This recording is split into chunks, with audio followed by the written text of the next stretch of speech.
Welcome back to the Rebel's Edge. After a nice holiday weekend, do the markets come back roaring or snoring? Well, we've got the 411 for you on the Rebel's Edge. Bang!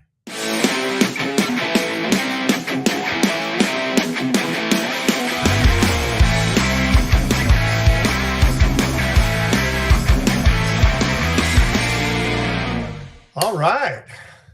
Bang. Well, the traveling man, he was all the way up here, for crying out loud. That was a rare sighting. Very rare that I returned to Minnesota. You know, the one thing that you missed out on, though, John, you were up here for a moment, for like 30 seconds. I think you just had a stopped plane or whatever. But the Jimmy Jam, Terry Lewis, the Time, they were all out there playing. It was pretty great. You know, Morris Day, and they had Summer Fest downtown Minneapolis. So that was pretty cool.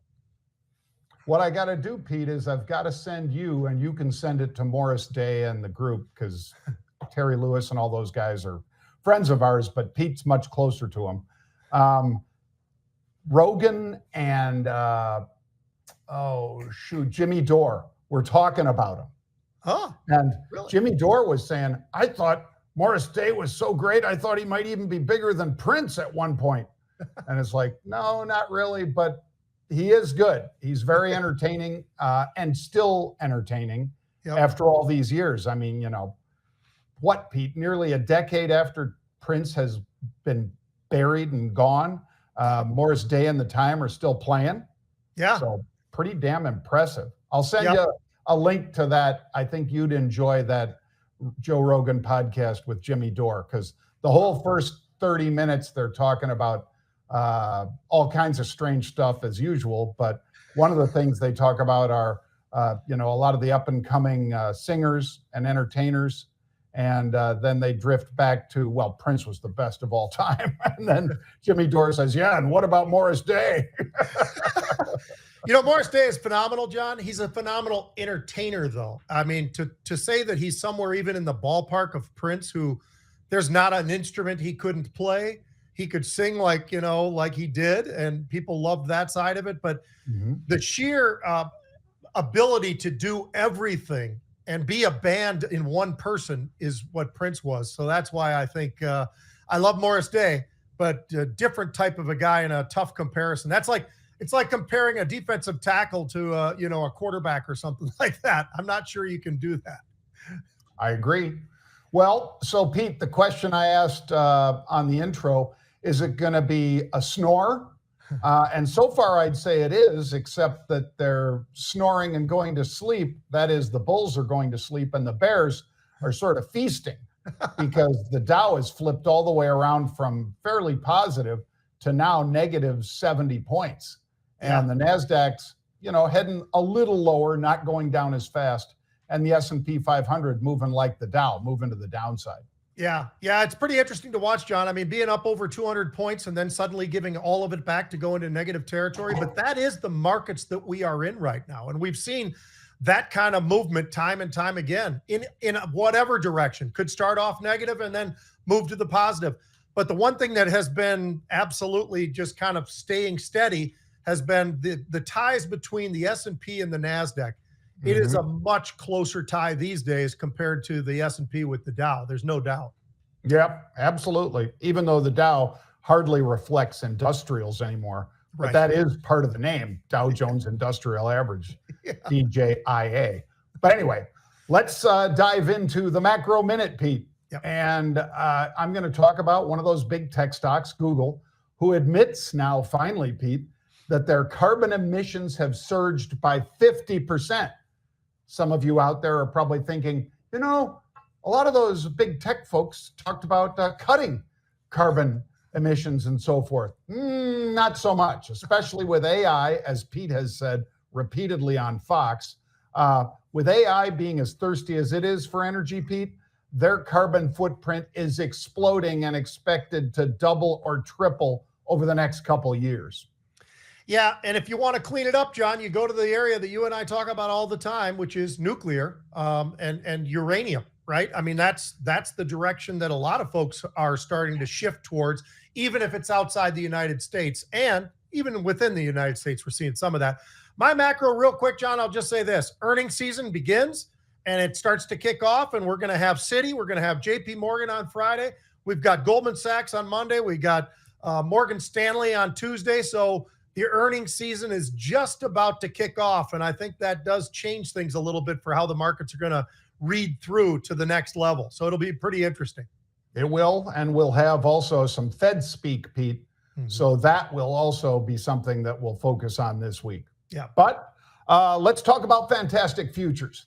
And I was torn, Pete, because there are some storms. Well, one storm in particular, that's barreling up into Texas, and it's disrupting, taking people off of oil platforms for safety reasons and so forth. But it's not doing as much damage as some people feared, and it is after the 4th of July, the peak summer driving. So I was going to do crude oil, and I guess I have. But instead, Pete, I'm going to say, you know what? Bitcoin can't get out of its own way. It was down Friday. It was down Thursday, Friday, and it's down again today. And it is holding at 56,000 and change, but that's a far cry. In fact, over $20,000 from the recent high. Yeah, that is an incredible move, John. The other thing that's really moved to the downside as well is the 10-year treasury. And we've brought this up on time and time again, but you look at the July 1st, John, it was trading at 448. And I was talking with Larry Kudlow actually over the weekend about exactly this. So you've gotten through the reports and everything else, and you go back to July 1st, we're at 448. That was the high. Now all of a sudden we're here about 427, 428. So in a matter of days, we have watched this move spectacularly lower, and I think it's something to take note of. We'll see over time. Does this get sticky? We've had a lot of things sticky. We've got inflation that's sticky. We've got all these other things, but the 10-year pushing to the downside, I think that gets pretty interesting and starts to make you really wonder about the rest of things going on in the markets, particularly the NASDAQ once again. Well, let's dive into stocks, Pete, and I'll kick it off with Intel because they're showing strength, basically outperforming other peers except for Taiwan Semi, and we'll get to that. But the good news is, Pete, we had unusual activity in this one. They were buying call options in Intel with the stock at 32. Well, there you see it, pushing up to 33.5 earlier today and 33.38 right there on your screen. What were they buying? Well, they're buying the 12th of July expiring 32.50 calls. So those were literally like the at the money option, Pete. So people are already making money on those, and it's always good to see when they do. And Intel more or less moving along the lines of Taiwan Semi, again, we'll cover that, and AMD, rumors suggesting a transition to this 4 nanometer node for enhanced performance. And Intel is a beneficiary of exactly that. Yep, they are. And the interesting thing, John, is just the wild ride that Intel's been on this year, especially when we talk about NVIDIA almost on an every single day basis, right? And we talk about a lot of the different chips. So you talk about Taiwan Semi, you talk about AMD, I mean, Marvell, whatever. But you take a look over at what has happened to Intel. It started off the year, John, close to $50. It did get over $50 early on. And here we are now sort of kicking around the idea, well, it's making a pretty nice move today. And it is. But that move is coming off of the lows. This is a stock that's just had a very, very difficult time. It's like it's, is sliding and just can't get itself going. Maybe they finally can. We've seen some sizable trades in here, some very big trades coming in, buying calls, mostly at the money, but they're not going out of the money very far. So they're going at the money, looking for these kinds of moves. Getting a great move today. You got to love that. And if you're anybody just a couple of days ago on some of that unusual, stock's already $2 higher, that ain't so bad. I think that's a good way to go. I like what we're seeing out of Intel. It should and could go a lot higher. But then again, let's remember, this is Intel. Yeah. And Pete, the great thing about options that Pete and I would agree are, number one, they give you a target date. Yep. In this case, it's this week. So they expected some news, which they got, and rumors, which they got, and that's why it's up. But, the important things are, number one, you do get that target offered by an option contract higher, above the market in the case of Intel. And they also tell you time frame. So those are two really valuable pieces of information. You can get that, by the way, at marketrebellion.com/get started. All right, let's talk Corning, Pete, because they weren't going to be left out of the AI discussion. And many of you out there might say, wow, Corning, that's glass, that's Gorilla Glass, like the kind of glass that, is part of a lot of cell phones and so forth. Yeah, that's true. It is. But guess what? Adoption of new optical connectivity products with generative AI, that's why. So anybody that can hitch their wagon to AI, Pete, is getting a boost, and that's what's happening over here in GLW today. Yeah, Corning's having a pretty good day and a pretty good, year to date, John. It's gone from $30 all the way up to these highs of $41.90 and hovering around not too distant from 50. Now, this is a stock, by the way, that it's hitting highs that it hasn't seen since back in March of 2021. So it is a big move. Like you said, they did drop the AI initials in front of it to give themselves a pretty nice lift to the upside. It makes total sense. They're talking about their sales being on the higher end, their earnings on the higher end, their sales somewhere close to 3.6 billion. Previously, they were looking at 3.4 billion.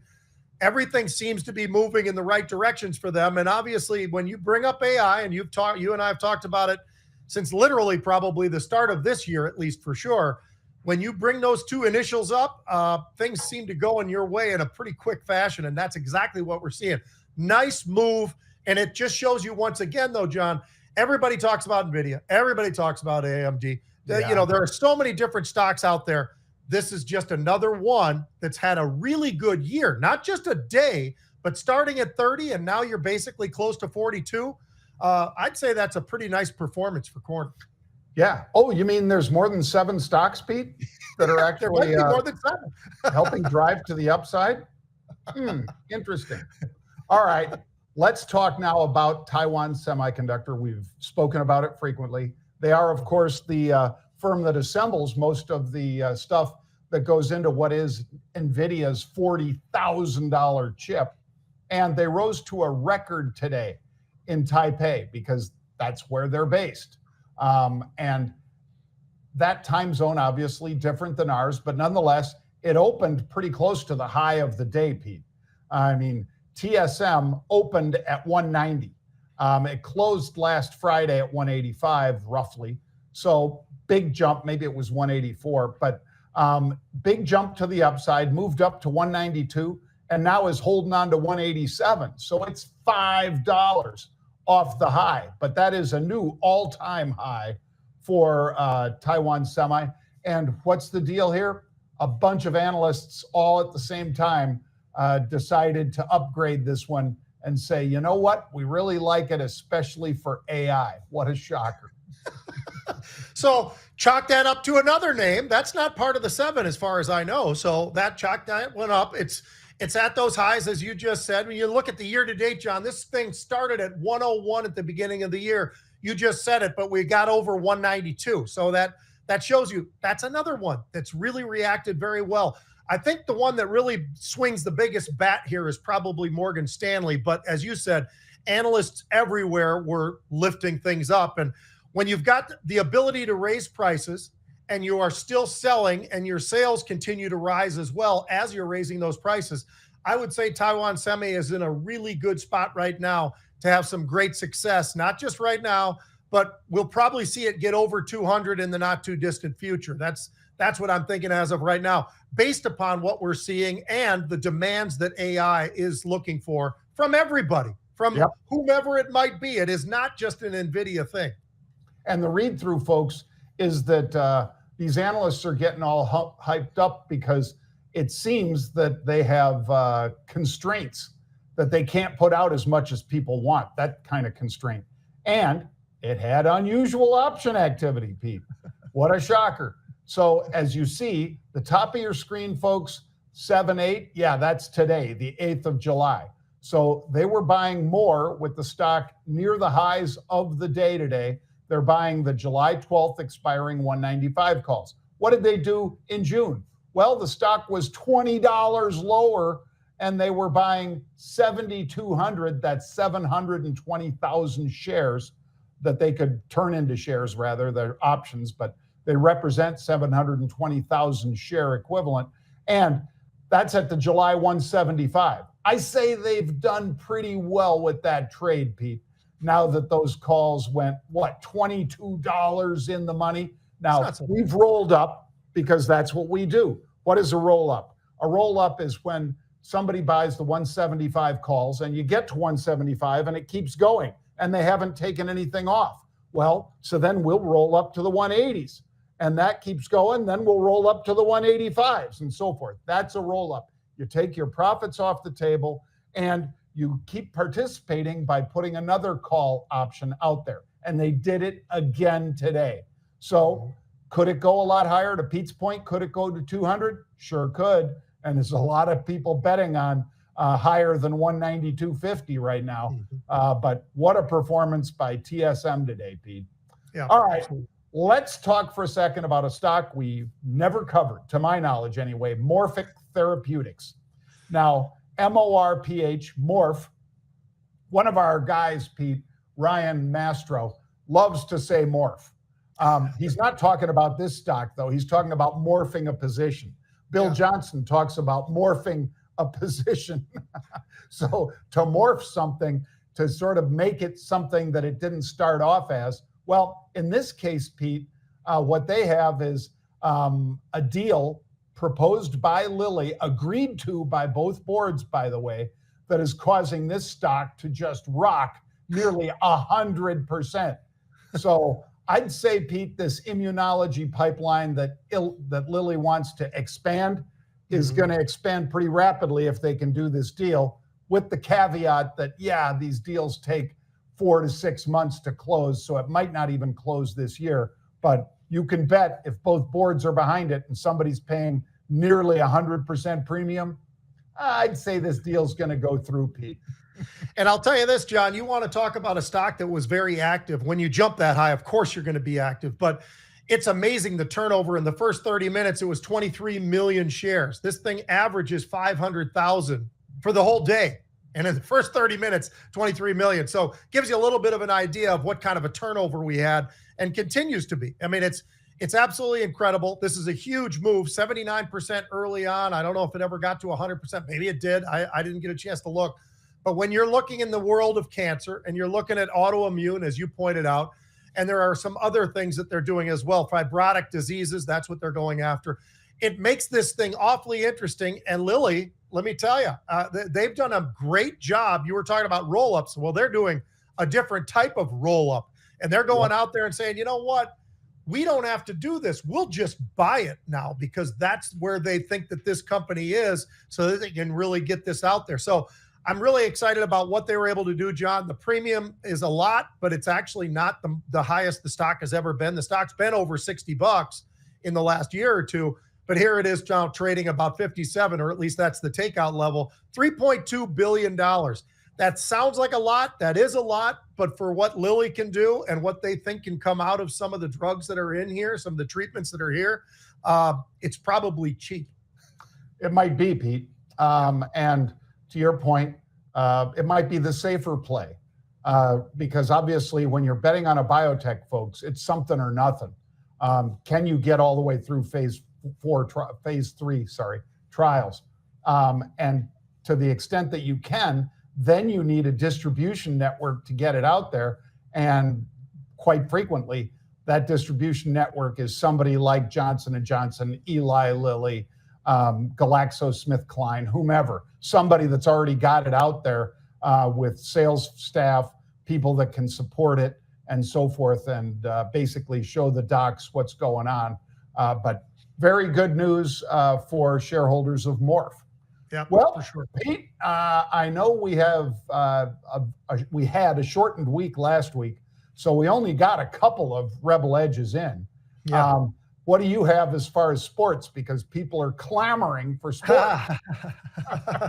Well, I just think it's kind of interesting, John, and you had pointed it out to me as well, but this whole All Star Game, and you know, we talk about how terrible, you know, in the NFL level, it's terrible, right? They've got all these different things that they're trying to do because it got so bad. It was awful. The one thing about the Major League Baseball All Star Game that made it pretty intriguing, I think, is there's probably less chance of injury there. I would say that's probably true. And I think you got to be careful with some of these things. But the home run derby, right? I mean, that's something we've all, I think, grown up with. We think that's pretty daggone cool. Forget the game for just a second. I think the derby itself kind of steals the show. And I think it's pretty exciting. And here's some of the guys that are going to be doing it. Now, it's not Aaron Judge, and that's too bad. I mean, you want to have the biggest and the baddest, and they kind of do. But they got Pete Alonso, Gunnar Henderson, and Alec Boehm from Philly. Those are some good names. Those are guys that are hitting the ball this year and doing an absolutely magnificent job. And I think that's going to be fun. It always is. I mean, there's somebody they pick out that throws them the ball and everything. But nonetheless, just to watch these guys that we know can crush the ball, just watching them really crush the ball, I think it's still pretty fun and pretty exciting. What's that? Ohtani? The problem for Ohtani is, you just worry about injury, right? But just because of what happened with his elbow, I know he's been playing this year. He's not pitching, but he's still amazing to watch. And it'd be great to see some of these guys. By the way, people who don't know this about Ohtani, he's 6'4" and about 225 pounds, John. So I know he's not as big as Aaron Judge, who's 6'7", but he's a big son of a gun who that's part of what helps him with his swing and getting that ball out of there pretty fast. But you pointed out to me this, and I think this is interesting.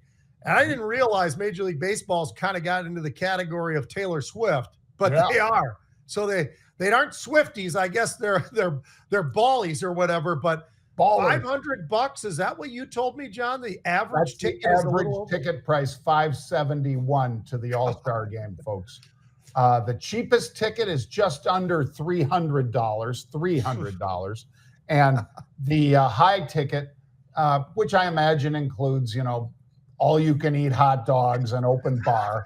And if any of you out there can do damage worth of $6,500, because that's what those seats are going for, if you want to be on TV, I guess, because, the people right in the first base, third base, all the way to home plate, that kind of on TV as the camera pans back and forth. And just have a pig out fest and maybe a drunken fest. Great. And if any of you can drink $6,500 worth of booze, you ain't feeling good the next day. But somebody will buy it, Pete. But that did help boost the prices. But there are very few of those seats. So it's really the cheapest seats, the outfield cheap seats are $271, Pete. And the average, again, $580 or something like that. So this is right up there with Taylor Swift kind of prices. Kind of crazy, but I guess they haven't been in town for a while, and people like seeing all those stars. Yeah, they want to see them. They want to see Aaron Judge. They want to see Mike Trout. They want to see Ohtani, to your point. I mean, that's who they want to see. They're not able to see them, but these other guys are either stars or budding stars or whatever you want to call them. I mean, this is the next level of guys. Pete Alonso, by the way, I think he's already won it twice, and I think he's going for his third potentially or something like that, John. I mean, that guy, he's pretty amazing. All right, let's jump to the NFL training camps. I'm excited about it because this is coming up quick. I mean, here we are. It's July 8th, and Baltimore is the first to open up, but they're July 13th. That's Saturday. So we've really got football is in the air. Some sad news with the Vikings this past weekend, unfortunately, on Saturday for the people who didn't know it, but their fourth-round draft pick, a cornerback from Oregon, was killed in a car crash along with two other guys that he played college ball with who also were in the NFL and high school ball with, and who also NFL guy. Really sad. I mean, sad news. But in any case, we have camps are opening, and that part is exciting. And I think it's really exciting. You got Buffalo, Chicago, you got Kansas City, the Chargers, and Miami all kick off on July 16th. And then we start getting into it a little bit, John. Now, I know the first games are never all that exciting. Most of the preseason's not very exciting. But I will tell you this, August 1st is the Hall of Fame game. And that should be pretty fun for you because it's the Chicago Bears going up against the Houston Texans. I don't know who's going to play.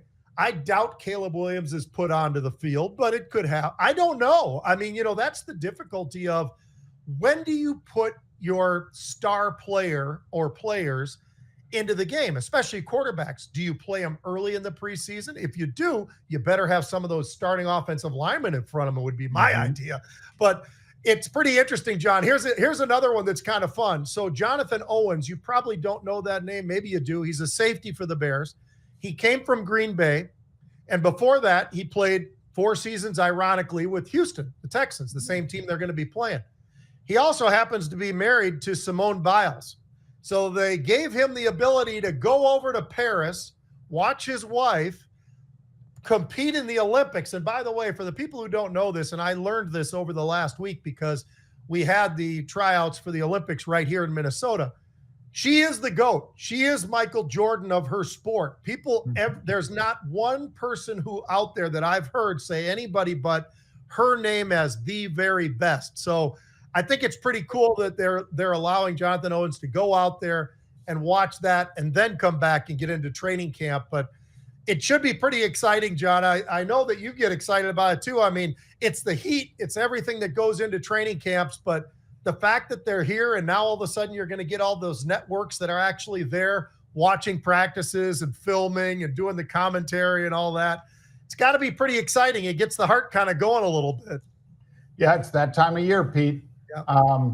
It seems so damned early, though, July 13th, especially like you said, the Hall of Fame game or whatever on August 1st. I don't know why they're starting this one up so early because, when you were going to training camp, Pete, I went to rookie training camp and, I think that was right around July 8th or so. Yeah. And then a week later, the veterans showed up back then.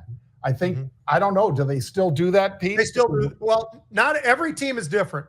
Some of them bring everybody in at once. Some of them are bringing the rookies in, and then they're going to bring the vets. Some are bringing the rookies and new players, and then the vets. So they're all doing something a little bit different. But, yeah, I understand what you're saying, and this is about that time. I remember one of the last years with the Buccaneers, I think we started just after July 4th. I think it was the 6th or 7th, 8th, somewhere in there. It's too early. It's too early to be playing a game is what I'm saying. Yeah. Should they come into camp and start practicing their skills, which are already at, an incredible level? Yeah, just take off a little of the rust and so forth, kind of get over the aches and pains of wind sprints and all that kind of stuff.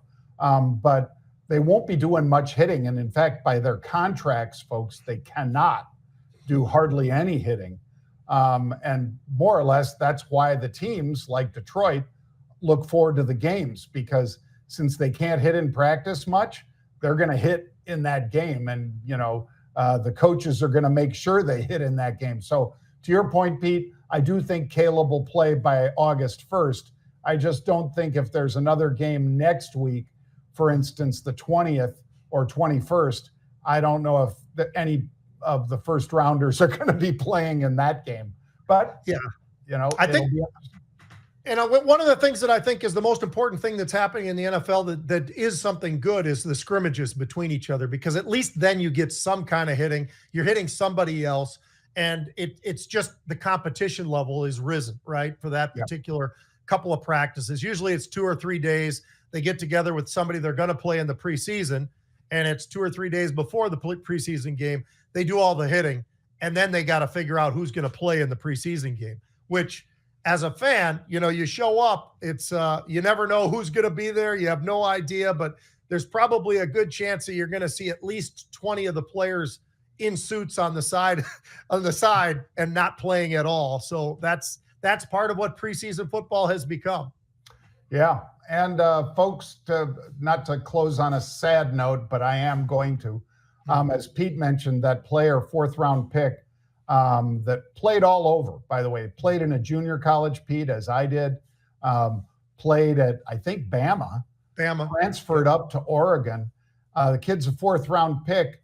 And if you didn't read the article, folks, they were hit by a drunk driver. And I think she might have killed 2 people in her car, as well as the 3 people in this gentleman's car. So very, very sad. All the more reason, man, if you're drinking, take an Uber, take a Lyft, have a designated driver. And again, this wasn't this kid's fault. Right. This kid was just driving home and they were hit. by a drunk driver. So very sad. Yeah. Well, folks, we have lots of good stuff for you over at Market Rebellion. If you go to marketrebellion.com/get started, you can get started trading like Pete and I trade. Like you want to do some 10x trading? We've got that over at Market Rebellion, our partnership with Grant Cardone and the fabulous Cardone Capital group. It's going to be amazing. You can go to marketrebellion.com/get started to learn more about education and subscriptions. And Pete and I will be back tomorrow, Tuesday, the 9th at 1 p.m. Eastern Time. Bang.